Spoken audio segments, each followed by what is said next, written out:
वाढोणा रामनाथ येथे भगवान महावीरांच्या शोभायात्रेने वेढले सर्वांचे लक्ष. इतर समाज बांधवांनी सहभागी होत दिला एकतेचा संदेश. नांदगाव खंडेश्वर प्रतिनिधी सागर सव्वालाखे.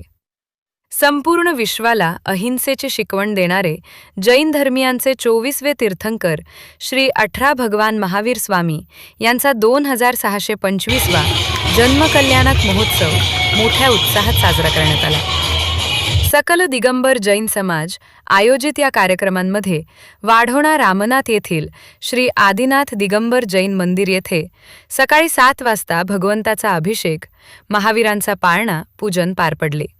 दुपारी भोजनाचा कार्यक्रम करीत सायंकाळी गावात भगवान महावीरांची शोभायात्रा काढण्यात आली. यामध्ये लहान मोठ्या सर्वांनी उत्साहात भगवान महावीरांचा जयघोष देऊन संपूर्ण वाढोणा रामनाथ नगरी दुमदुमून गेली होती. शोभायात्रेत डीजेसह रथामध्ये भगवंताच्या फोटोंनी शोभायात्रा भव्यदिव्य दिसत होती. शोभायात्रा मंदिरात पोचल्यानंतर भगवान महावीरांची महाआरती करीत कार्यक्रमाची सांगता करण्यात आली. या संपूर्ण कार्यक्रमांमध्ये सकल दिगंबर जैन समाजासह इतर समाज बांधव मोठ्या संख्येने सहभागी झाले होते.